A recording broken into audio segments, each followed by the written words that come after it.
We'll wait for a few minutes and then start.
In the meantime, if you guys have any questions, I can take them also.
Okay, I think we can start. I'll just quickly recap some of the topics we covered last week.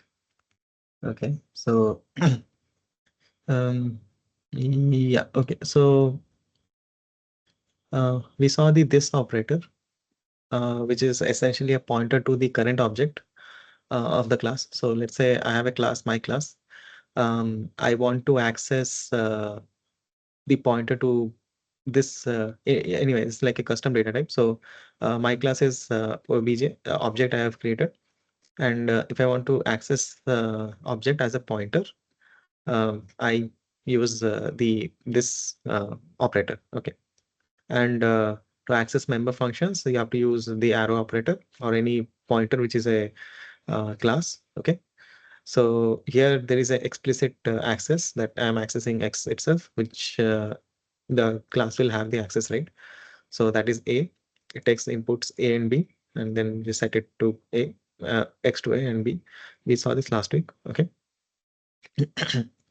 And then we also saw static data type. So using static, we can have data shared by across classes, right? So sorry, across objects. So same data can be shared by different objects of the same class. So here I have defined ID underscore. It takes ID string, okay, then sets the ID underscore internal variable to that input, whatever we give. And then I was just printing as the constructor, and then destructor when it's called also destroyed, right? Then the objects, which again, there's a class, my class data type, sorry, class where the member functions, member objects are member attributes themselves are custom data types, which is the class data, right? And I've defined them as classes. And then we saw how and what order when we try to just construct this, right? So this is like the type definition we are giving and then just calling main. So when they get defined, their corresponding constructors and corresponding constructors will get created. And then when it goes out of scope, the destructors will get called. So essentially, like when the program ends, then we saw how uh, things get printed, and then um, the behavior is like I think this example should make this clear, right? Okay. Now, thing is here, since data types are the D1 underscore D2 underscore data type, they are objects of my class. We should not be able to call them like as such, but since these have been defined as static and then def defined as static and the definition is given here. So yeah, there with main started, it will get created. Okay, right. I hope there are no questions. Please feel free to stop me if you have any questions or any such thing. Yeah. Okay, and then we saw another example of static where we try to print different object like members of that object. So I wrote some get function and print functions where the input where the internal variable x was getting changed, right? So depending on how and which lines you call, right? So accordingly, the values get printed. Yeah. You can, you guys can also try these examples out and then see for yourself what values these uh, what values x prints in this example. Okay.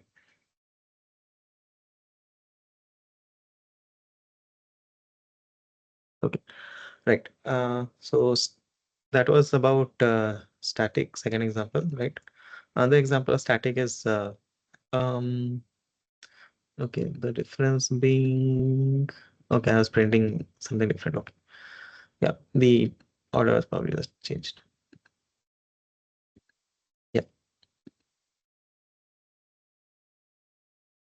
Here, the static is set to like the in X is also static. Here it isn't. It's private. That was the main difference. And how does that affect when you create objects? Is does the member variable here X is local to it's only owned by its own X, and object 2 has its own X. But here when we make X itself static, it is shared by both objects. That's essentially the idea. Then you also saw inheritance. Okay. So inheritance is like you have a class, right? Which you can call it as a base class, and then it will have its own member functions. So this is a private member function, integer type. This is a public member function, again integer type. And then from the base class, okay, so B, we are deriving a class D, and derived class can have its own member functions, both private and public. Now, the concept here to note is that derived class also has access to all the internal functions and variables of the base class, but to be able to access them or not, it just depends on the access qualifier. Now, the access qualifier could be like so here, because it's public, so even the derived class has access to it. But even if it has the memory, derived class inherits data 1b underscore, it can't access it because this is private. But if it had been it is private by default. I have not written it private, but if you don't specify, it is private by default. If you make them protected, then you can access those values. Okay. So that was an example of inheritance. Another example is such where you define in base class itself some functions f and g, and then just have a derived class. Okay, there is it doesn't have anything, but anyway, it inherits the functions from B. So after defining B, small b and small d, right, you can just call the function passing the parameters, integers, and then just print these values, like essentially running them. Okay. And then we saw another example of function overloading, right? So the difference between function overloading and overriding. Okay. So base class here has f and g. The derived class itself also has f and g and extra function h. So when you like define b and d, and like essentially small d is a derived object from base class b, you can call f and g from b. That is, I think, clear, because b has functions f and g.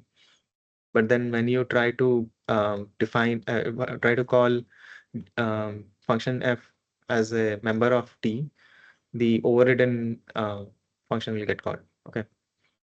And g itself, g also, but g is here what I did was it's a overload.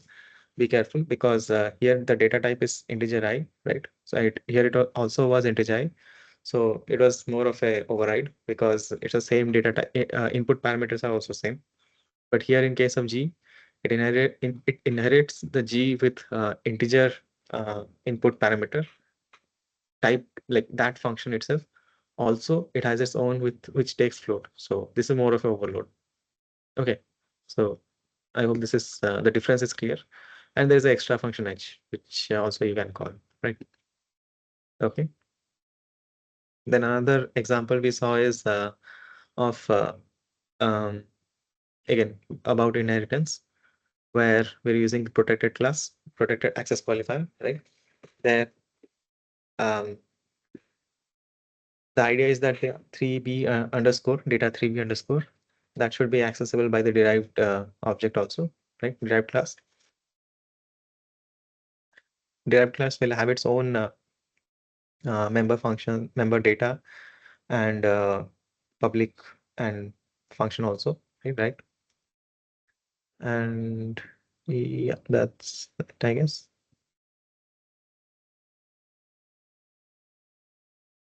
Okay.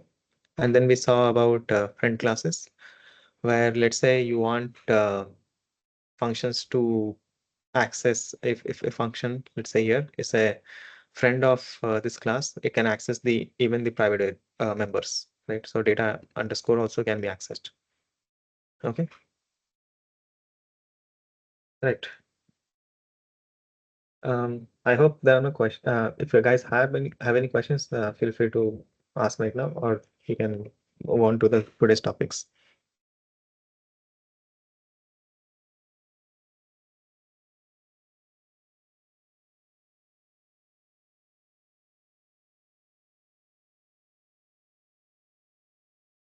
Okay, I guess there are no. We'll start with typecasting today, right?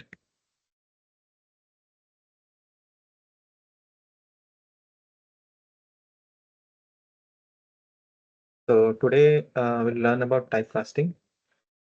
Um, yeah, okay.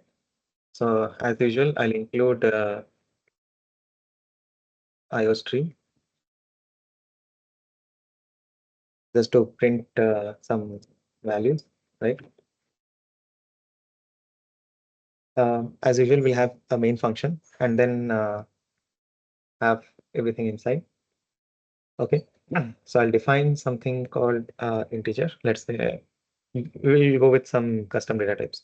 Sorry, user defined. The built-in data types. So integer, let's say, is 5. Okay, and a double, let's say d itself, which will be like say 7.0. Okay.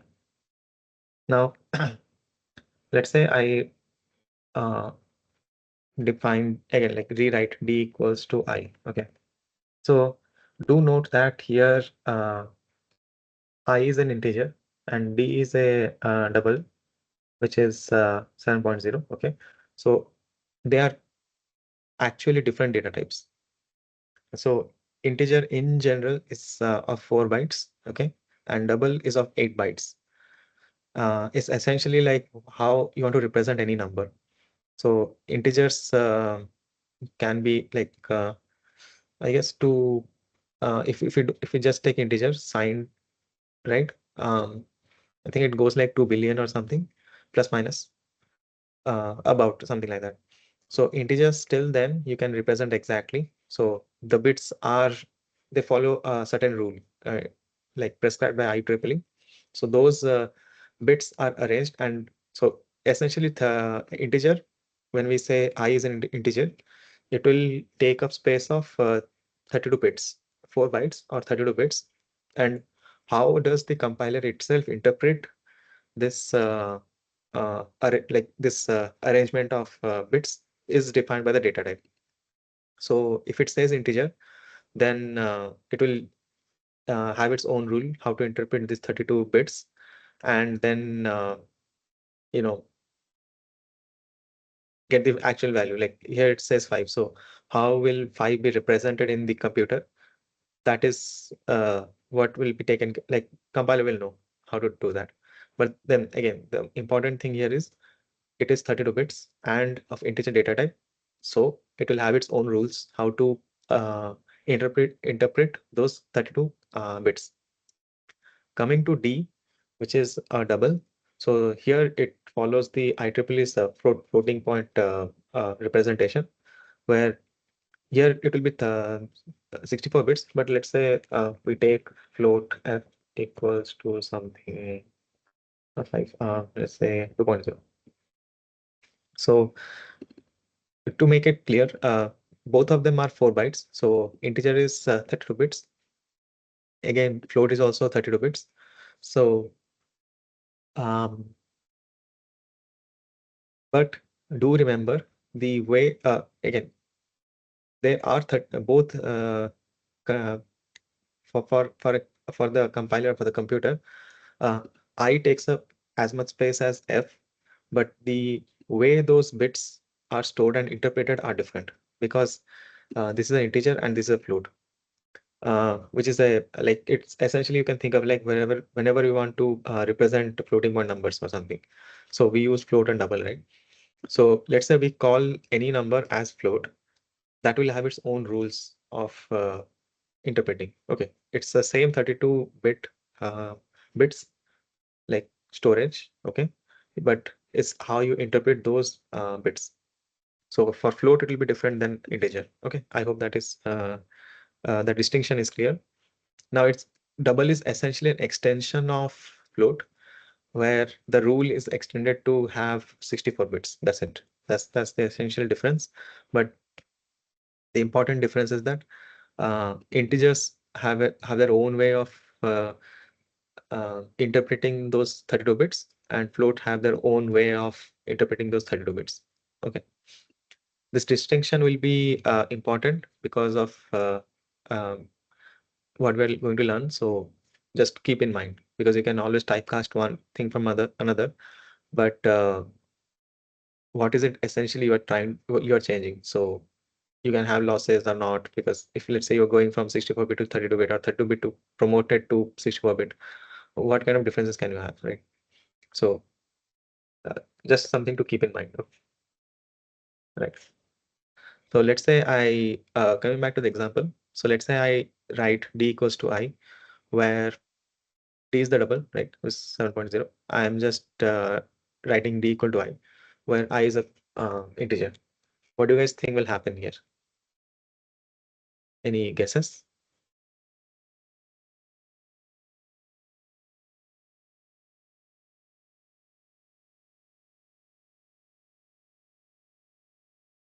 Anyone? Okay. Essentially, there will be what do you call it? Implicit conversion. Here, I haven't explicitly said anything to convert one number to another. So here you'll have implicit conversion from integer to double. Okay. Implicit from integer to double. Okay. Because I is integer, it will get converted to double and then get stored. We can actually print all this, and I'll take some more examples, and then we can just print and see those things. Okay. Let's say I again write the opposite, where is saying I, which is an integer, we're storing a double to it. Okay. So again, this is implicit from double to integer. Okay. Now what we'll do is do the same step as line 9. Okay. But this time it it not being an implicit conversion, we'll explicitly say what is the conversion from. Right. So we'll just say it's double. So this is a C style way of converting data types, where you just use the brackets and then give the data type. Okay. So I is treated as double and then stored to D. That's how you can interpret this. Okay. So here this is explicit. It essentially does the same thing as 9, but we are being more explicit about it. That's it. From integer to double. Okay. But explicit. And we can do the line 10 also uh, explicitly. So here we'll typecast it to integer, and yeah, B. So this is explicit.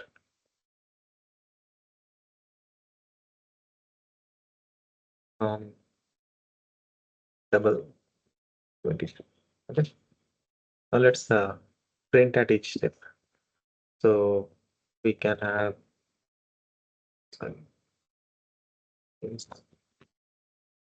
I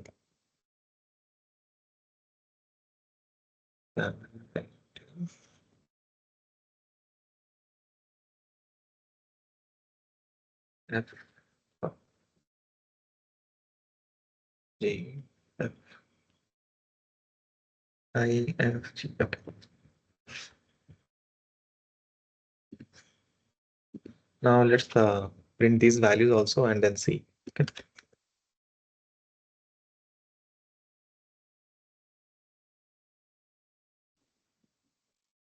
I need to print D, right? Oh, my bad, sorry, not GD. IFG, okay. Then I want to print I also. Okay. And print D again. And I again. Okay. Let's compile and see.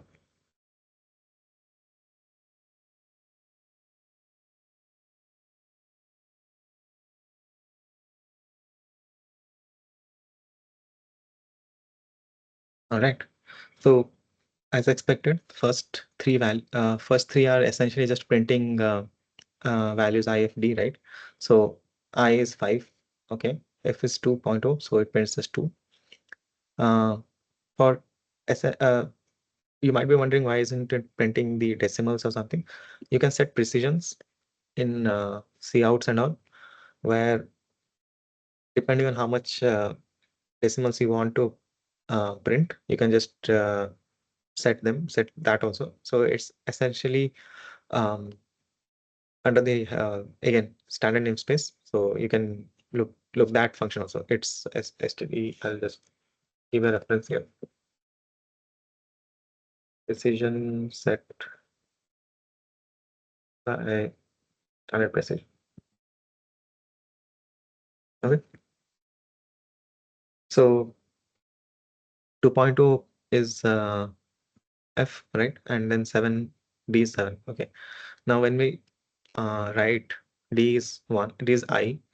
Um, so D is a double, but it should store an integer now. So that prints 5 here because that's what we have overwritten. And I is D.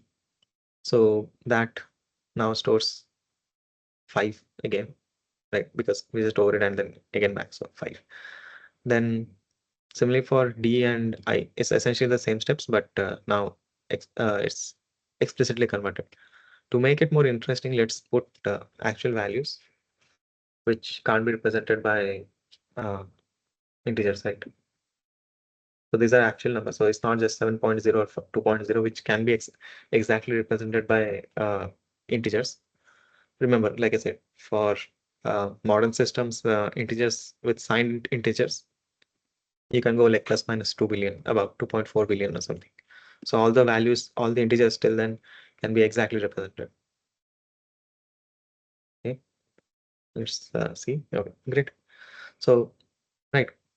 Uh, for the first three, now if you see this example, for the first three, it prints 5 as integer, which is good, right? As expected. F it prints 2.2 and 7.8 because these are the values, it just prints them. Now, when we try to typecast them, right, with implicit and explicit both, so here it gets promoted to double, so it's fine. It can still print 5. That's okay. Doubles can integers like this can be like small integers can also be exactly represented in floating point rules. Not all of them, but like after certain numbers, you will lose precision uh, as to how what integer you can exactly represent. But these are small enough so that they can be represented. So okay, just something keep in the back of your mind. Yeah. So D you can uh, represent exactly. So it's printing 5. Then I'm storing uh, again D as right. So it's storing 5. Maybe we can avoid this step for now, right? And this also is okay. Now let's do a loss. So here what happens is we did a promotion, okay, where I gets promoted. It just stores 4 bytes, right? And D can store 8 bytes. So I was getting promoted from 4 bytes to 8 bytes. So let's not do that because then it just gets overwritten and then we're not seeing any useful thing. So now let's take this example where I am doing a sort of a demotion where the value stored in D, okay, which is 7.8, that gets now a storage of 8 bytes gets stored in 4 bytes. So obviously we'll have some loss of data, right? So let's see what happens. Yeah. So again, important thing is even if there is loss, the important thing is it is also an integer. So do bear in mind that you can have loss from double to even floats. Okay, you can even try that also. But here, because these numbers are small enough, we won't see the loss difference. But when you go to very large numbers, you will see uh, the effect of this loss. Okay. Just so happens that the numbers that can be represented using the floating point rules. By this rules, I mean essentially what the standard is proposed by IEEE. Those rules dictate that the numbers that can be represented are actually quite huge. So it's like, I think with double you can go like 10 power 308 or something like that. So you can actually look up these uh, values later, like online also it's available, just to have an idea what kind of what numbers you can represent or not. Like essentially that's the thing. Okay, now let's print this and see. Yeah, we did actually, yeah. So uh, first three values, 5, 2.2, 7.8, I think those are obvious. Okay.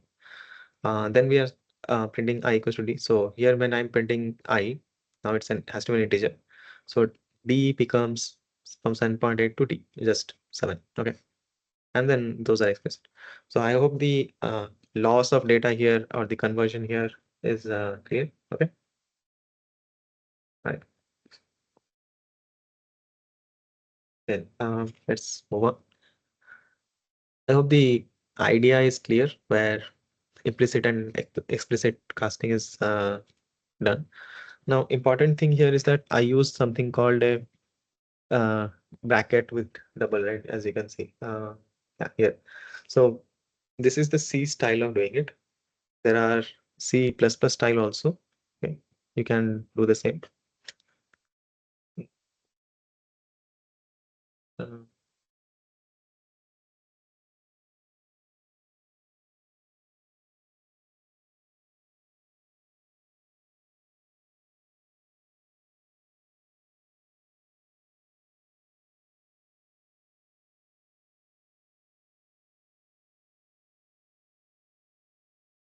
yeah, okay. So because okay, here there is something called before using that maybe the C++ style. Maybe I'll cover those topics and then come back to this. Yeah. Let's understand the casting itself first. Then we can go to different kinds of casting using how we can do in C++ itself. Okay, so static casting, dynamic, reinterpret cast, so on. Okay, right. Now, yeah, let's take another example. Okay, just to be again drive home this message. Uh, Promotion we won't uh, have data loss. So when you're promoting from a lower uh, data type which has lower bits to something with a higher bits, you normally don't have loss because you can always like you already needed only less number of bits to store the data. Having more bits to store the same data, I don't think anybody will argue that there will be a problem, right? So it's absolutely okay. Now the hierarchy goes something like this. I'll maybe make a note here. The first Boolean, okay, which is essentially just 1 bit, so you don't have to worry. Character, okay, so I think that's 4 or 8 bits or something. Then short integer, which is half of that, so it's like 2 bytes. Okay, then you have integer, which is 4 bytes. Then you have unsigned integer. Yes, sorry, yeah. Both take the same data amount of bits. It's just that unsigned integers only take uh, non-negative values. So the signed part is just always, sorry, excuse me. Like I was saying, the signed part is always just positive. Okay. So you can represent 0, you can represent all the positive numbers. But what this allows is now the range of numbers you can represent just doubles almost. So like I was saying, right? So you can represent like 2 billion plus minus from minus 2 billion to plus 2 billion, all the integers. When you have unsigned integers, you can represent from 0 to twice of 2 billion, like let's say something like 4 billion or something. Okay. Fun fact, when we used to have 32-bit systems, the reason you can't have more than 4 gigabytes of RAM or something is because of this actually. So when you have RAM of, let's say, some certain size, 4 gigabytes, 16 gigabytes, 32, 128, 500 gigabytes, whatever. Now, important thing there to note is that because those addresses need to be addressed by some number. Okay. Now we with like we have seen pointers, right? Pointers essentially just store uh, addresses, and those take some value, right? So they need some bits to store that. That depends on what kind of system you have. Essentially, what processor uh, supports, right? So previously, when we used to have 32-bit systems, you can't actually represent values more than 4 gigabytes memory. Like you can't address them. So the support for those kind of systems was just till 4 gigabytes. Then when we had 64-bit systems, you can the more higher memory became more of a norm. Yeah, yeah, just a fun thing about history. Then we have long, which essentially doubles the, not here it doubles, but it's essentially like accessing the higher uh, bits accessible to the system. So long will have 8 bytes in general. Uh, in modern systems, you'll just find 4 and 8. Those two are the, it's like classified into this from here till all, okay, not these, but from here till here, like 4 bytes and then lesser than that. Then unsigned, and then you have long. Okay. Here it should be higher than that. If your system supports, then you will get more than 8. But in general, systems are just limited to 64-bit, like usually you find. So they'll have either 32-bit representation of numbers or 64. Exceptions are these guys. Then we have obviously float, and then double. Okay, so float is also 4 bytes. Double is 8. Then you have long double. Okay. Just something from the slide I'm just uh, recalling. Yeah. Again, remember, casting is unsafe for demotion, like we're discussing. Let's say you have something, a number which is represented by a double, and then you have um, you want to cast it to float. So you might not have enough bits to represent that number. So you'll run into some trouble. Again, that actually probably requires very high numbers to see, but you can play around with values more than, I guess, 4 billion and then check it out. Yeah. Okay.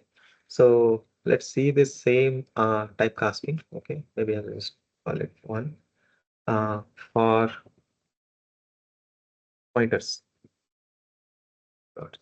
Yeah. Okay. As usual, I'll include an IO string. Then main. I cannot return it. Okay. Just yeah, let's do it. Not required, but completeness. Integer main, then oh, sorry. If I forget, so I'm just putting it down. Then what we'll do is we'll define something of integer I. Okay, is, let's say, what? Then I'll define another pointer, integer pointer. Okay, which is essentially pointing to I. So I'll put address I. Okay. Then I'll define another integer, which is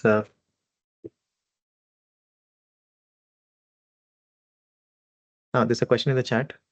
Integer is having more access to value than unsigned int. Then how can it be upper portion than int? Oh yeah, no. So actually here, mm, you can think of it like how to put it. So integer is the range is from minus 2 billion something to plus 2 billion. Okay. The range of unsigned int is from 0 to 4 billion. While the number of bits in both cases are same. Okay. Uh, the if you think about the positive part of integer, that is actually completely contained inside unsigned int. Okay. Now, for those values, when you try to typecast, you won't have an issue. Okay. So from 0 to let's say 2 billion, you can typecast them, not an issue, because those values are there inside unsigned integer also. What's not so clear is what about the negative part, which is minus 2 billion to let's say 0. Imagine you typecast it such that you just ignore the sign part. Okay. So what happens is now you have negative values, which are now, let's say, just absolute, like we're just taking an absolute value of them, the modulus. Okay. So it's essentially also from 0 to 2 billion. Okay. Now, as we shown in just the previous example, 0 to 2 billion is contained inside unsigned int. Okay.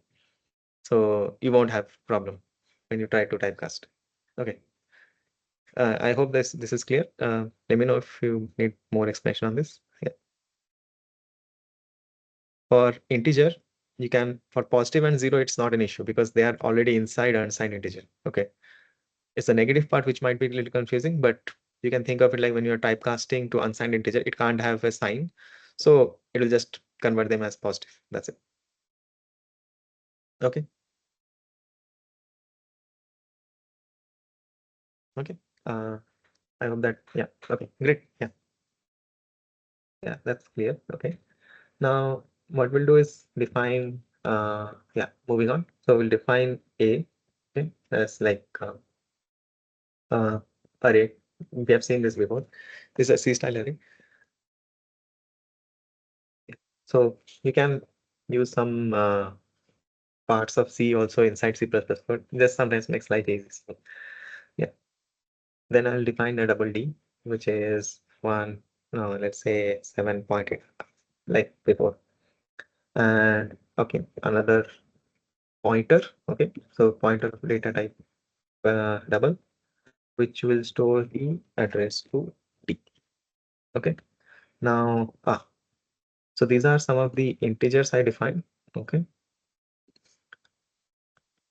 I'll also define something called a void pointer. So if you guys are not familiar with void data type, it's essentially think of it like no data type. It's just a way of saying it doesn't have data type. We are representing something, storage of data or some variable or something with a void means like when you write a function with a void, right, you don't need a return type because void is essentially just nothing in a way. You can just to get an idea, you can think of it that way. Now, here I'll define a void pointer, which will mean that it is a pointer. Okay, so it will store an address and the address will store some data type. So that's how we interpret pointers, right? So here it means Q is storing a data, like Q is storing a address and that address contains doubles. That's how you interpret. With void pointers, the nice thing is you don't have to worry about data types. And then why are we even giving this example?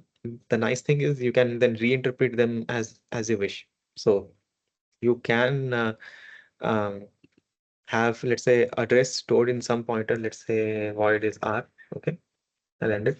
So R can store some address, and here I'm saying its data type is uh, I don't know, or like I don't want to give it some data type.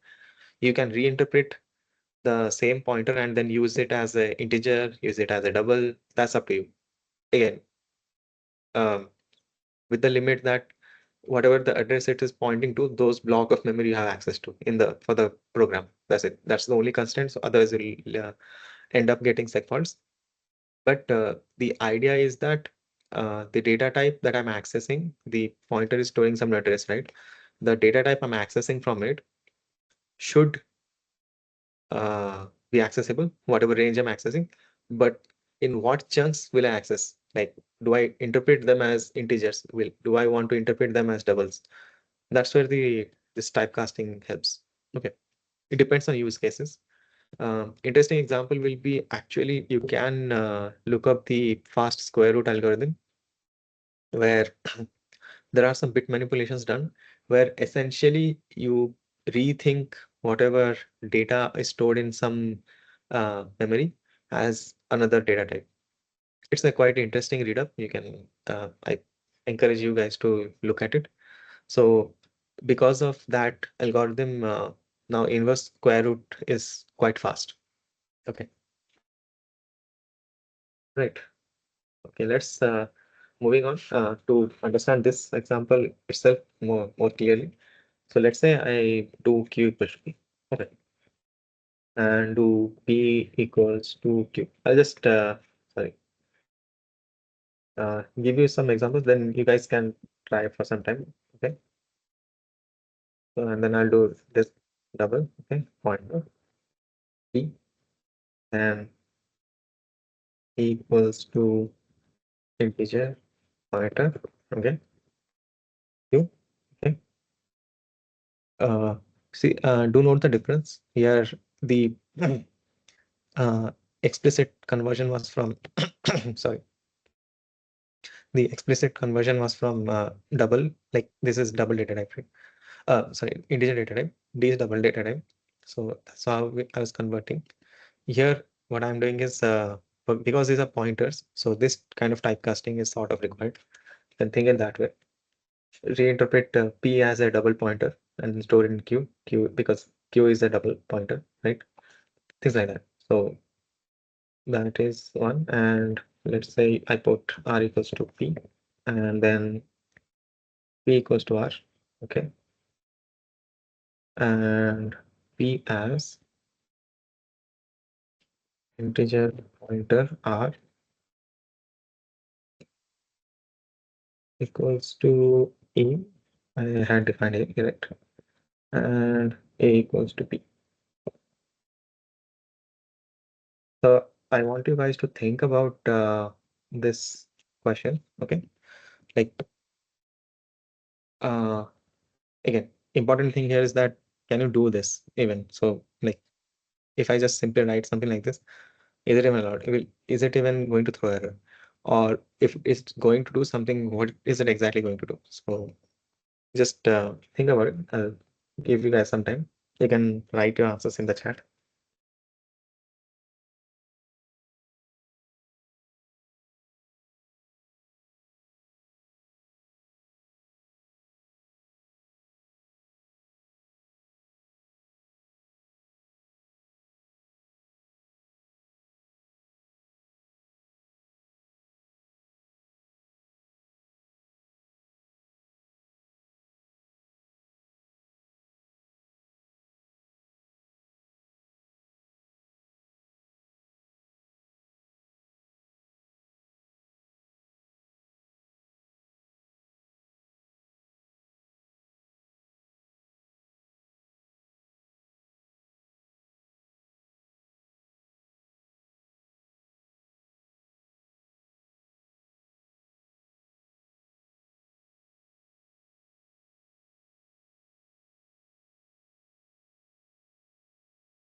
Right.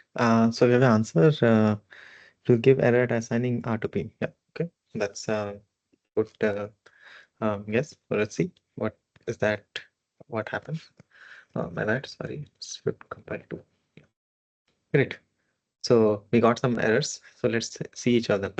So Q equals to P. Okay. That gives the first line itself gives error. Okay. Why is that? We'll go through each of them. And okay, the very nice thing is I don't even need to explain. Here the compiler itself has given you the answers. You can't convert double pointer to integer pointer. Okay, so implicit conversion of pointers is not is a big no-no. Okay, essentially that's what I was trying to get at. Then the answer was R to P, R to P, R to P. Yes, that also will give an error because are converting from integer pointer to void pointer. Yeah, implicit conversions like this are not allowed. And but if you see one thing, so Q equals to P gave error, okay. P equals to Q gave an error, but the line 15 did not. Okay. So essentially here what we're doing is a P is a integer type or integer pointer. I'm recasting it as a double pointer and then storing in Q. Okay. So you can cast pointers. It's not like you can't do that, but you have to be explicit about it. Implicit conversion is just not allowed. Okay. I hope the example makes sense. Okay, now we can look at the same for 16. That also did not throw an error. Um, you can convert q, which is a double pointer, to p, which is the integer pointer. Okay, then yeah. So essentially, it's the places where we're trying to typecast implicitly. That's what gave through the error. Yeah, and interestingly, r did not. So r is void pointer, but P, I am storing it as a void pointer. That is allowed. So converting pointers like implicitly to void pointers is okay. Where you're essentially saying I was treating that memory as some data type integer. Now I don't want to even think what that data type is. That is okay. That's actually allowed. Okay. So R equals to P is allowed, as you can see. And P equals to R is again, I guess they're not allowed. Yeah, because you can't assign from void pointer. So R is a void pointer. You can't just implicitly say now treat that as integer or some other data type. You can treat it, but you have to be explicit about it. That's one. The same example being more explicit is okay, but this is not okay, right? Then um, P equals to A. That is also okay because P is integer and A is also integer data type. It's just that A, when we write these arrays, right? A itself also is like essentially a pointer. It's the same thing, just interpreted in a different way. It has a collection of integers, but the integer A itself is also a pointer. Okay. So you can point P to the memory block of A and access those values. A equals to P throws error because yeah, you can't put pointer inside an integer. Yeah, like this integer 10 is a block of memory. You can't just write. Yeah. Okay. I hope this is clear. Any questions?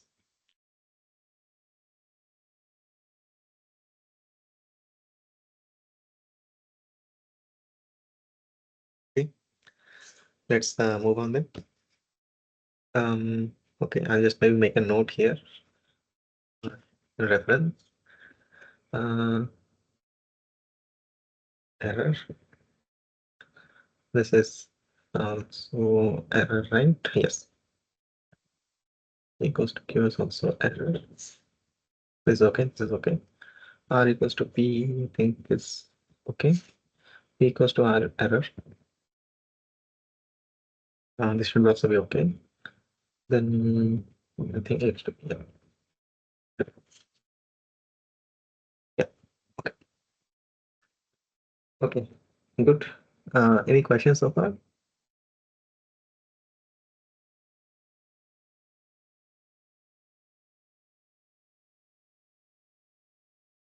Okay. So we saw inbuilt data types for this typecasting. Let's get to the user-defined data types that we saw in the last few classes, the classes, sorry, few sessions, which will be classes. Yeah. So types, typecasting, put it as 3. Yeah, hash include again, how to print something, integer name, then return type. Okay, good.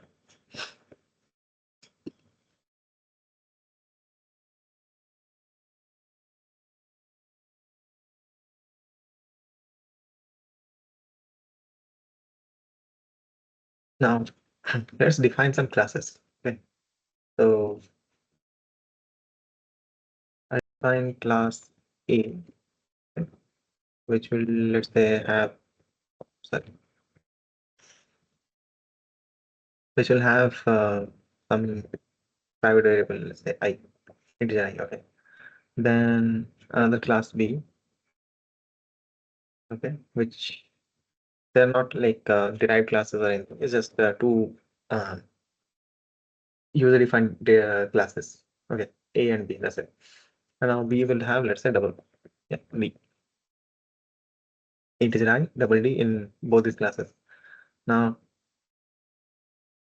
we define object of A, right? And similarly, object of B. Sorry, that's it. Now we'll define another. So A and B are just objects of class A and B, like respectively. Now we'll define the pointers. Okay, A pointer. Think of it like pointer to A. So P, which will have address of A. Similarly, pointer data type, user defined data type pointer. Okay, B, A pointer, B pointer. Like this is the class name. So user defined data type. Okay, the variable is Q. Here it is P. Here it is Q. To store the address of B. Now, fine. These are defined. Now I'll write something like this: A equals to B. Okay, then A equals to, here typecasted using the data type A. Okay, B. Then B equals to A. Then we will typecast this to store B, to store A as B. Okay. Then P equals to Q, equals to P. Then P as, here I'll do a pointer, like we saw before, a pointer cast. So here I'm using the data custom data type A pointer as typecasting. We'll use P. Okay. Then Q as B pointer address A. Okay. I think that's okay. So you guys can take a crack at it. What do you guys think will happen when we try to compile this? What places should show error or not? What do you guys think? You can take the motivation from this example. Essentially, the idea is that not a lot changes when you have custom data type also. So it's essentially again a pointer. So the rules are more or less the same. So okay, you can, I'll keep this in the screen and then you can take a crack at it. Yeah.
Okay.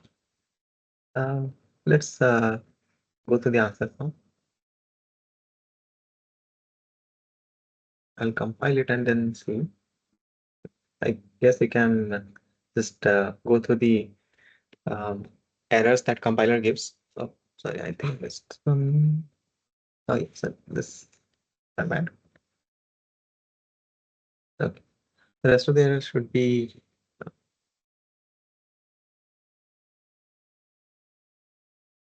Yeah,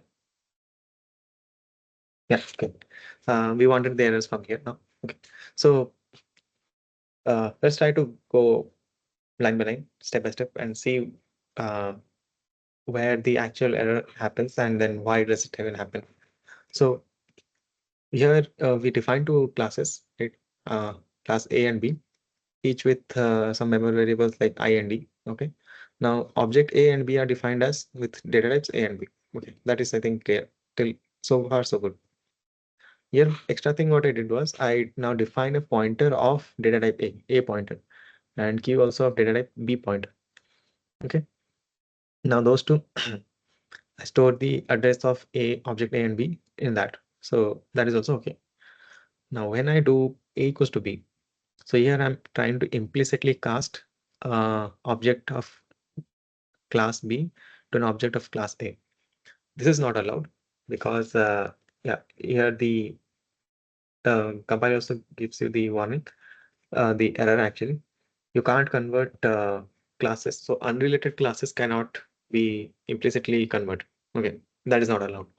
So you have a class A, you have a class B, you can't convert implicitly one to the other. That's not allowed. Okay, right. Now let's look at this next example. Uh, the line I think 20 also gave an error. Yeah, good.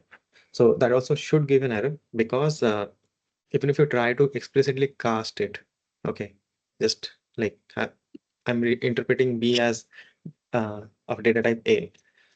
So this is not allowed in C++ because these data are user defined. You can do the same with inbuilt data types, okay, because that is defined by the standard and everything. User defined data types, you can't just reinterpret like another object and so on. Okay. Essentially, these are the rules of C++. You can probably do something like these lines in Python or some other programming languages, but C++ doesn't allow this. Okay. Sorry.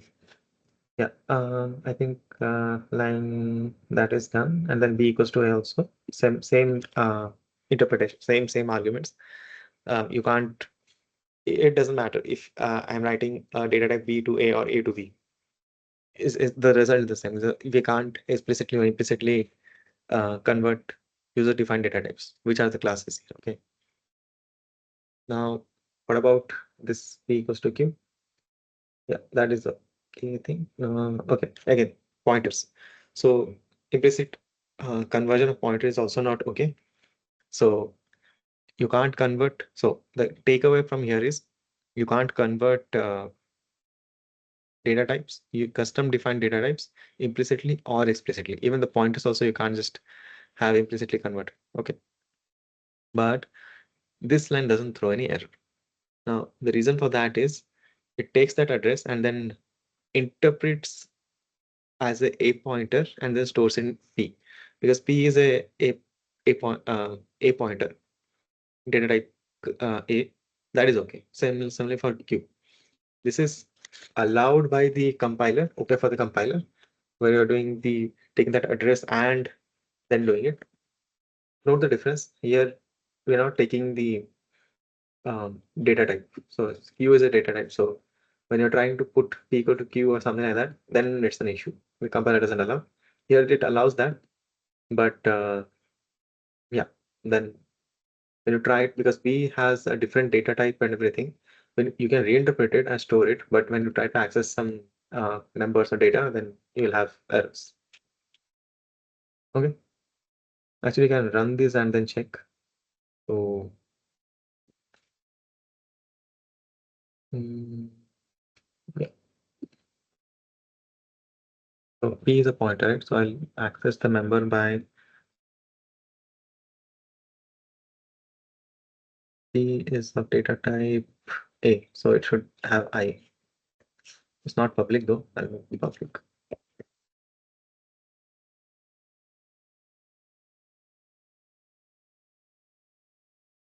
Okay. Let's say what happens.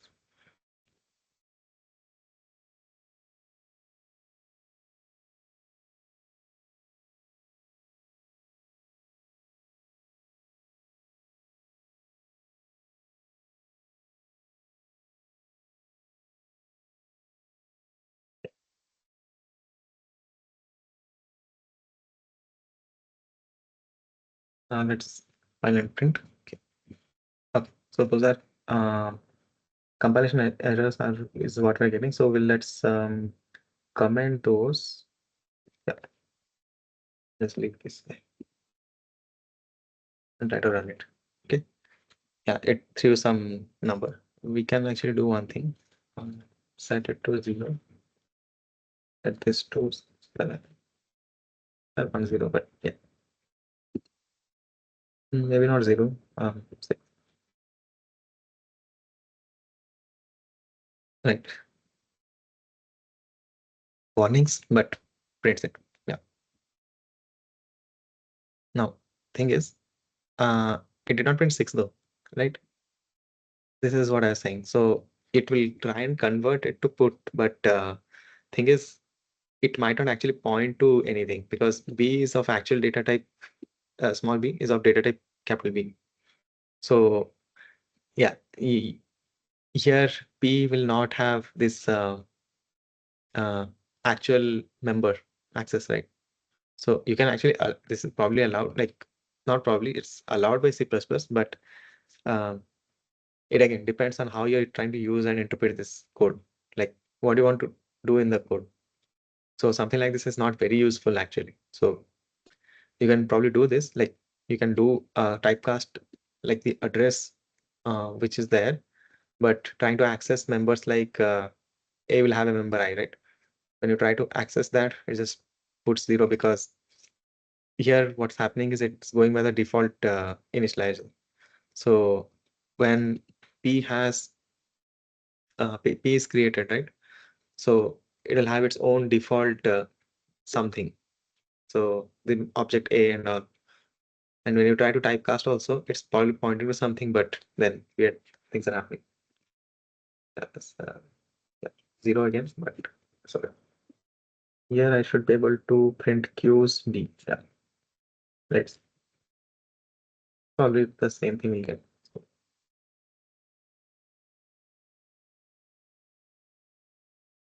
yeah, let's give some garbage. Yeah. Okay. Great. I hope this is clear.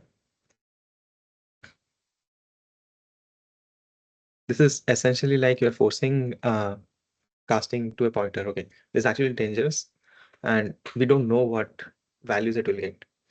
So because uh, just for it to compile, we uh, it reinterpreted that address and then stored into P and Q, but they themselves don't. They aren't of that data type. So then whatever you get will be just errors like this. Okay, right. Then mm, yeah, in what do you call classes like we saw now, there's another uh, thing we learned, which is inheritance, right? How does inheritance like if you go about inheritance, how does typecasting affect there? Let's look at example. So okay, and then we can okay.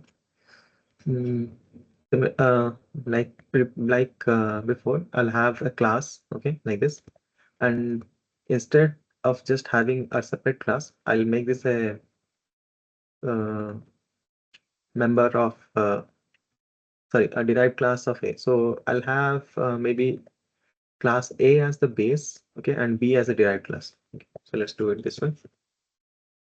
Public A.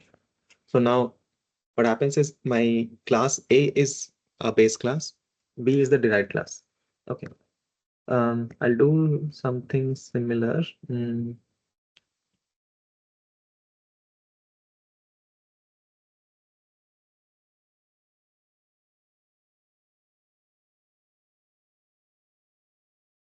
Okay. So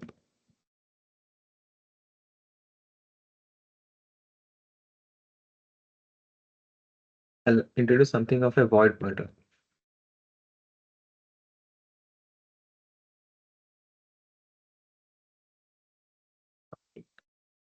Okay.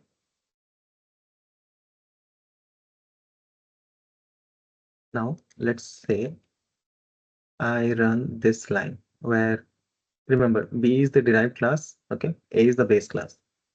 Now I run pointer A, which is the pointer B, okay, this line. Okay.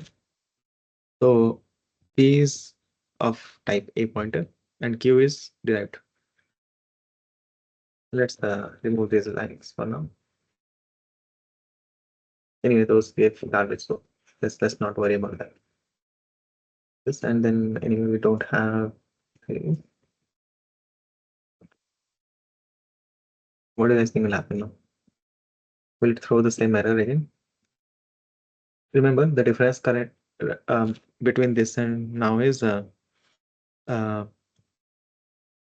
the object B or the pointer Q is of data type is B, yes, but it's derived now.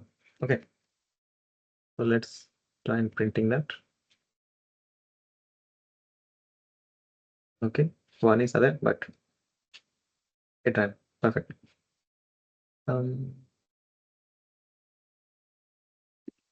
let's remove the default color.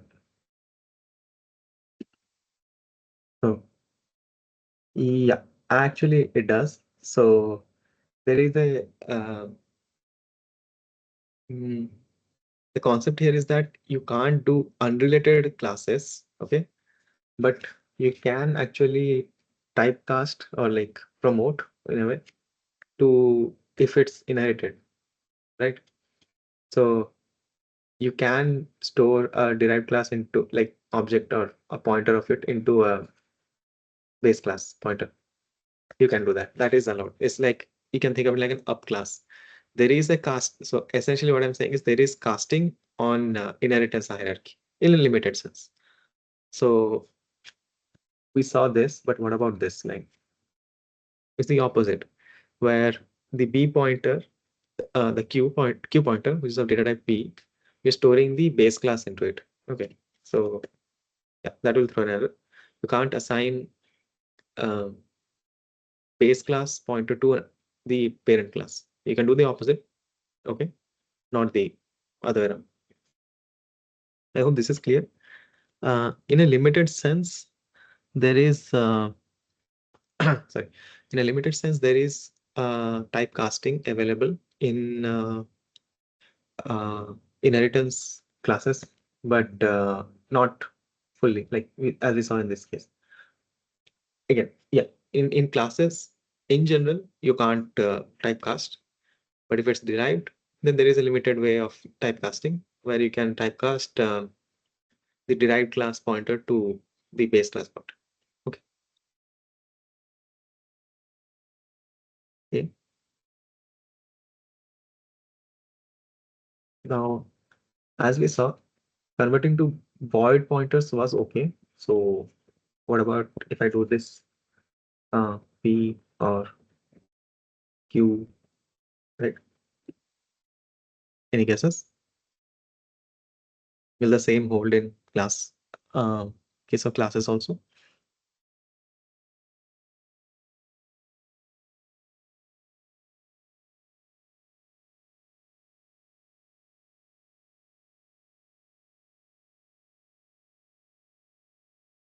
Okay, let's run and see.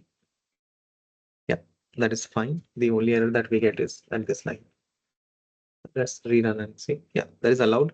So you can always cast pointers like two void pointers. That is allowed for inbuilt data types and also for uh, class pointers also. Yeah, they will lose their data type like A pointer or B pointer, but that's okay. Then reverse. Let's see. I think you guys can take a guess what will happen now. Sorry, yeah, yes, we can. Yeah. What do you guys think will happen?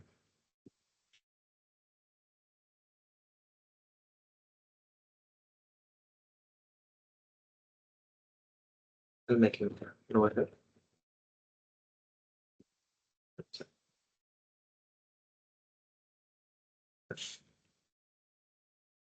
No error. Error. No error. Sorry. Yeah. What should I put here? And here? Any guesses?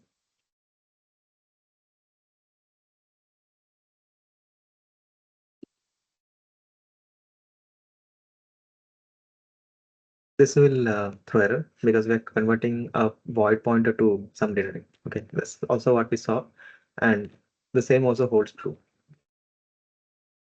This is yes, right. I'll just make a note here. Error. All these codes that I discuss, like in these sessions, you should have access to them. You can actually run and try them for yourself again, so that you get the idea. Okay. Yeah, this should throw error. Yeah, this also should throw error. Yeah. Right. Yes.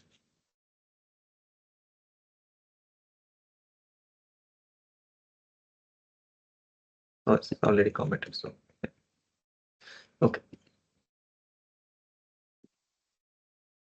Let's learn and see. It should throw the errors for yeah.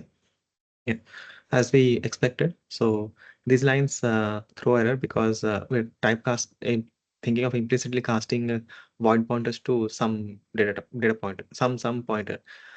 Is it custom defined like classes or inbuilt? It doesn't matter. It will throw an error. The same holds true as similar to what we saw in inbuilt data types. The same holds here also. I'll just comment them because they are here. Okay. Compile obviously. Great. Any questions so far? I hope this is clear. Okay. Now let's take another example in a way of upcasting. Okay. Let me think.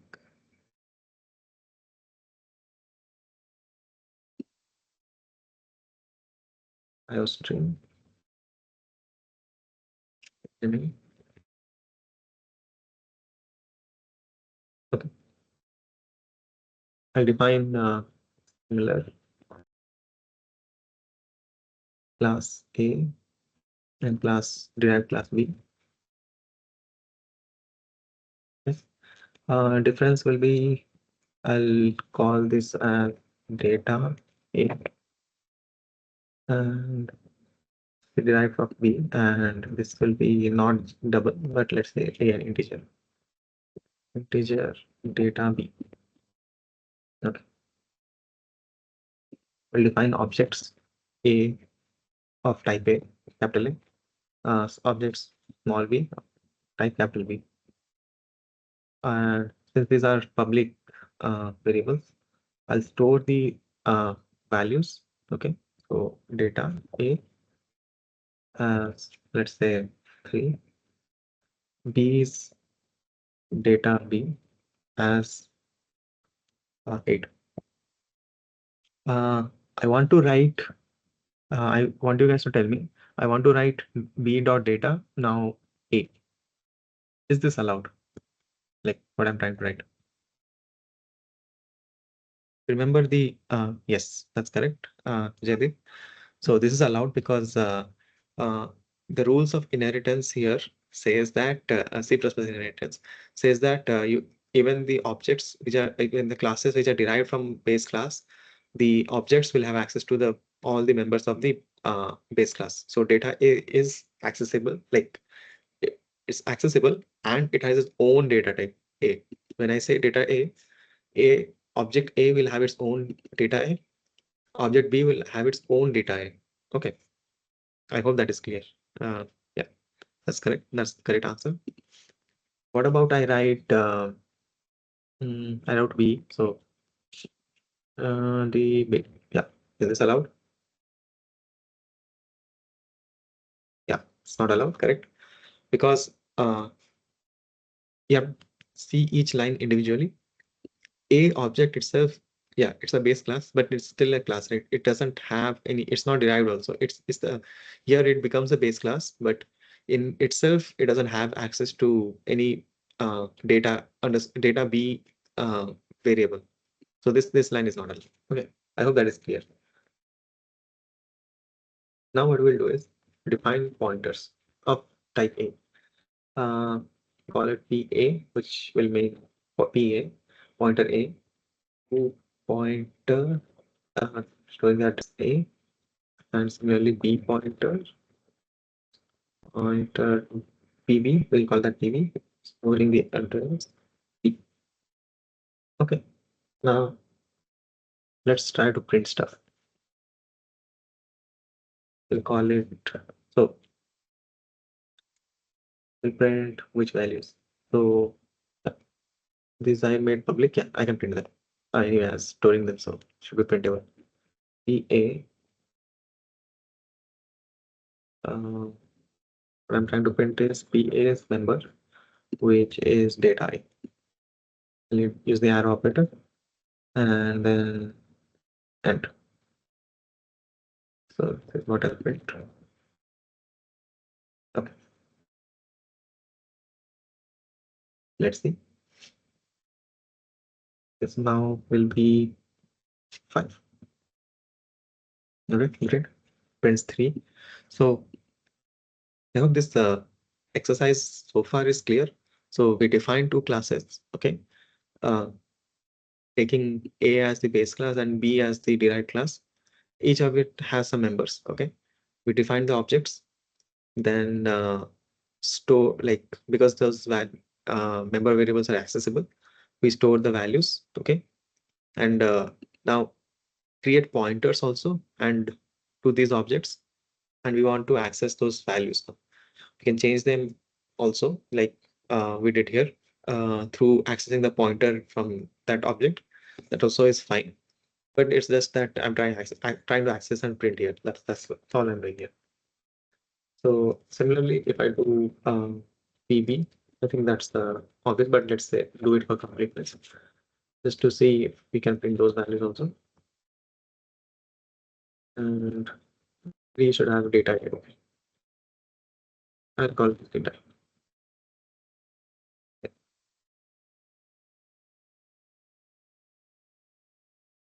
Right. Then let's print and see what we get. Yeah. So 3 and 10 is what the values were. So those are fine.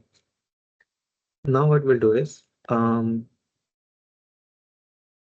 write this line where I'm saying EA, okay, equals, but or should I just keep the side? I'll just keep that as address of B. B is the derived class, and I'm storing it in A. Okay, pointer in of data type of some data type, which is the base class. We just saw. Is this allowed? Yes, that's correct. So we'll do that, and then let's repeat the same exercise. We'll print A. We print B.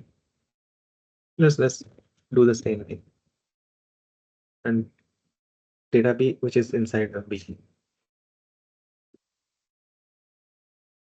Okay, so the first three are from 3, 8, 10, which is expected. Now what we've done is we're printing A. Okay, which has 10 now. Okay. Now remember, if you see previously, okay, maybe I'll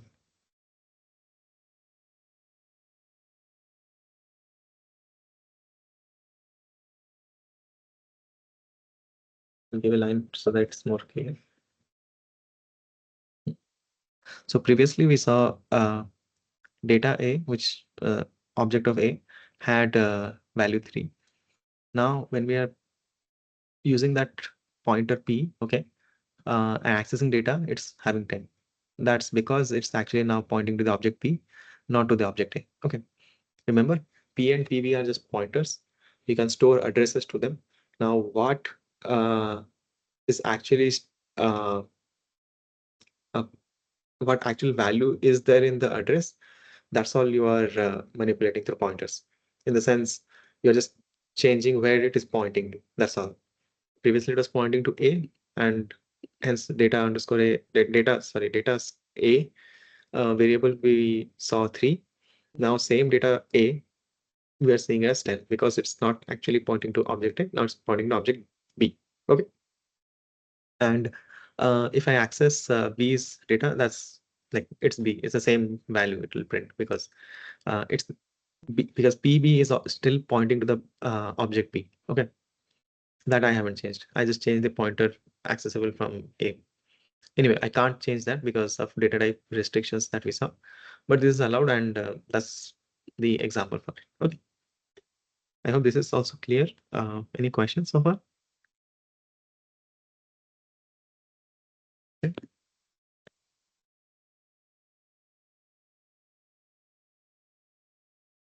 You can do the downcasting with forced, with allowable is the forced downcasting. But again, as we saw, that's actually not recommended and needed algorithms. So yeah, right. Okay, moving on.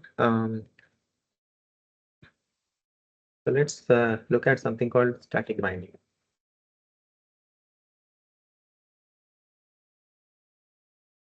Okay.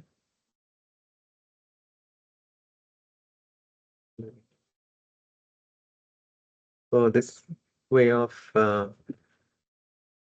naming files is called camel case, where either you can have the first letter as small and then or capital, and then the next word that you're writing will be capital. That is common, but you have a choice if you want the first letter to be small or capital. So there are two kinds of camel casing. So you can choose whichever suits you guys. Okay, so static binding. Let's hash include as usual. iostream, then integer main. Okay. So we saw when we define something, right? So let's say um let's start. Yeah, okay, that is fine. Yeah. Uh, in essence, what is static binding? So static binding is the way where the data type for anything, even the uh, function you're calling or the variable you have defined or anything, uh, that data type is known at compilation time. Okay. So essentially that is static binding. So is there a question? I see someone typing. You can go ahead and ask them,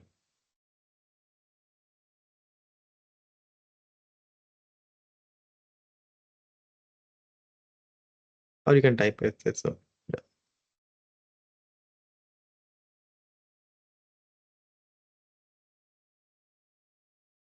Okay. Maybe I'll move on. Uh, you can feel free, guys, to ask anytime any questions you have. Okay. Right. So the idea is that whenever like here, right? So when we have class A and B and so on, all these variables A, B, the data type are known at compilation. So those kind of what do you call it? Uh,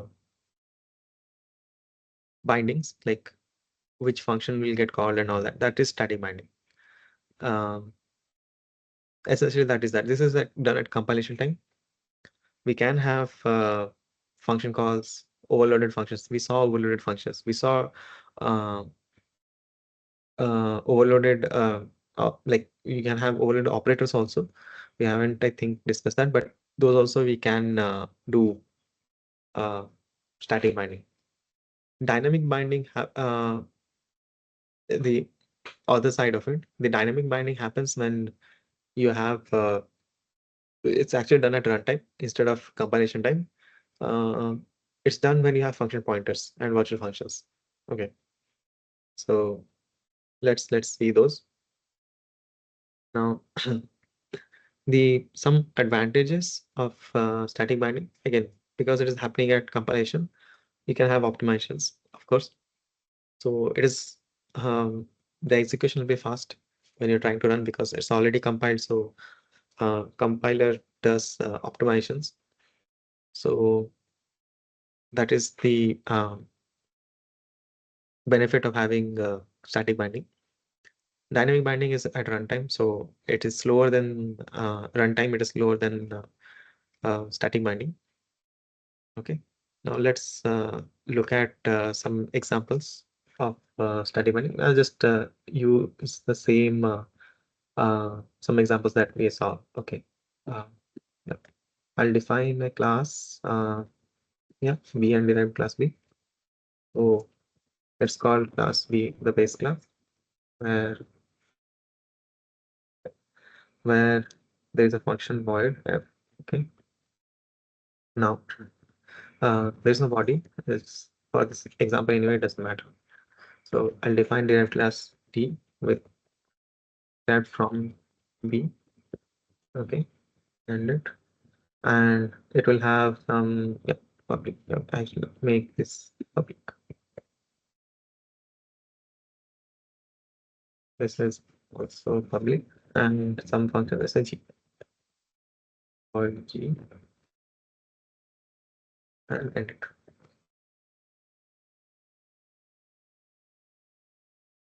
Okay, right. Now, now that we have defined our classes, let's define the object also. B, let's call it B as, and now let's say I access object B is that function. Okay, and then I access object based function, then object base G function. Yes. Okay. Now here I think this should be clear. Which function f does it call if I call b dot f? Remember, D is the derived object and B is the base object. So which function?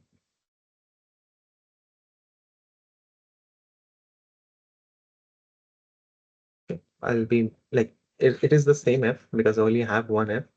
But to be more precise, I'll call it as B colon f. So in the it's of the namespace f b function, but this is f function, but this is from namespace b. This I think it's just writing it. I mean we all I think can agree that it's this f which is being called. But to be more precise and explicit, I'm writing it more uh, expanded way. Okay. So yeah, and here, uh, sorry, I gave that. Sorry. So here I have derived class where I'm accessing f. So if I try to access f, it will be something like this. So here I'm explicitly saying that I'm accessing f from b. Okay. Sorry. And here I'll access g from d. So it will be just okay. Now to end the brackets also. Now thing to note here is this is inherited, right? Because it is D doesn't have it itself, it inherits from B, and this one, uh, Okay. Yep. And this one is just its own. So it's not defined as something. Now, where does static binding play here? So in all of this, the function type and definition, everything, this is known at compilation time. So here, if I'm accessing f, it knows which f it is accessing. Here with object D, if I'm accessing, it knows which exact f. It's the inherited one. Here it is the extra G that we have added. That so it should know, and it is what it is accessing. Okay. You can have overridden also. So let's say I define void f. Okay. This will essentially override B, but yeah, but the concept doesn't change. Okay. You're still you still know the compiler knows the data type and which function it is actually accessing and everything. Okay.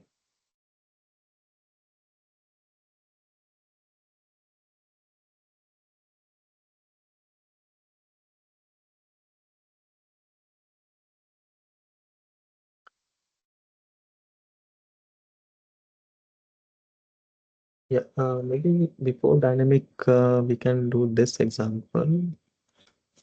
Hmm, okay, let's say instead of this will be override. Okay.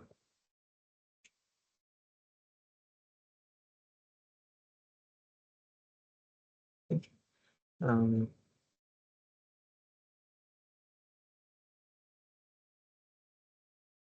yeah, but I don't comment this. But let's say I define f here. It's not taking any value, but let's say it takes integer a or something. Okay. Now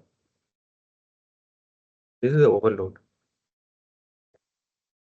because it will inherit f of which doesn't take any data type.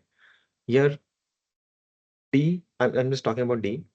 D will have two definitions of f, one without any input and another which takes integers, which will be overload. Okay. Now, let's say,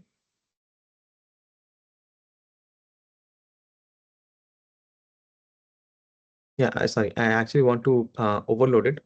So what I can do is write something like this using a f. Yeah.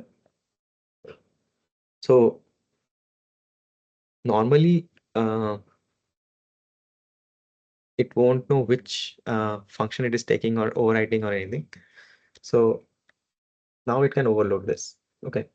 This is a short thing just wanted to guys should be clear. So I'll have function f which doesn't take any input. Use this namespace f to say that here I'm going to use f from p and then just overload it. Okay. Okay. So now if I have b object, sorry, the derived d, right? Then I access f from it. Okay.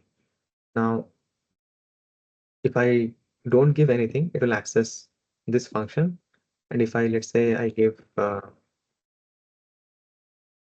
p dot f with some integer, let's say 7 itself, then it'll access this function.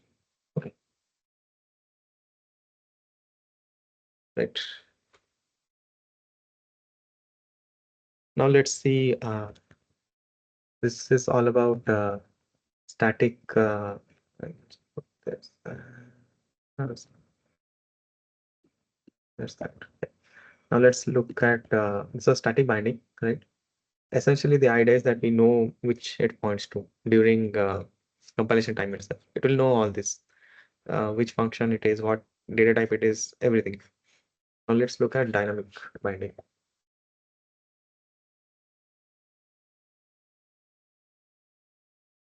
Okay, I'll do hash include and stream jamming.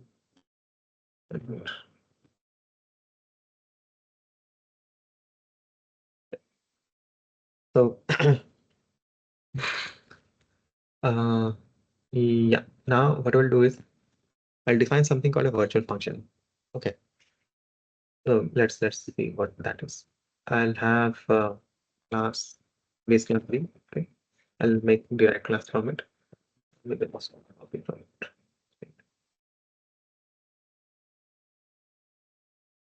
Yeah. I have a public function f, okay, but this time instead of being just virtual void, I'll have it as virtual, okay, and class D will also be have just f, okay, right, but this is also virtual. Now let's define the objects B, B, and then D, D pointers. So pointer P, and then yeah, store P as address of B. That is okay. Then yeah, if I access the function app now, no, sorry,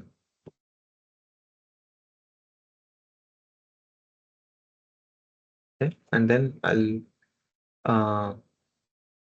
overwrite sort of. So the address to D. Okay, this is allowed because P is of data type B, that is fine, and I'm storing the object to B, so that is allowed. Here I'm storing the derived classes object. The pointer is storing the address to that, right? So this is also allowed, as we saw before.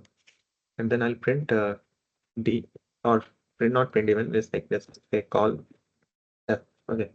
Now here's the thing to note, which does each line call actually. So remember, when using static binding, we know exactly which functions to call, right? So it knew it actually during compilation time. Here it will call F from where, and then you can give answers with respect to the namespace colon that we saw. Take a crack at it. I'll give you some time. Yeah.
Okay. This answer that both calls B. Um, for when we have virtual functions and when we have dynamic binding, that's actually not true. While it might seem that the case, but what happens is here it will it's like you're partially correct. First, it will call definitely the F, the namespace just representing by B. So it will call the F from B because that is what it is pointing to. But here it will call the function of D. Okay, because the pointer has been now points to the object D, and the function is virtual. So at runtime itself, it will decide which the I mean, which function it is actually going to call. Okay. So this is the distinction between static binding and dynamic binding. Okay, right. I hope this is clear. Um, if you have any questions, I can take, else we can end the class. Yeah.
Okay, I hope you guys enjoyed today's class. If you have any questions, you can uh, ask next week also. We'll end today's class. Yeah, here. Okay.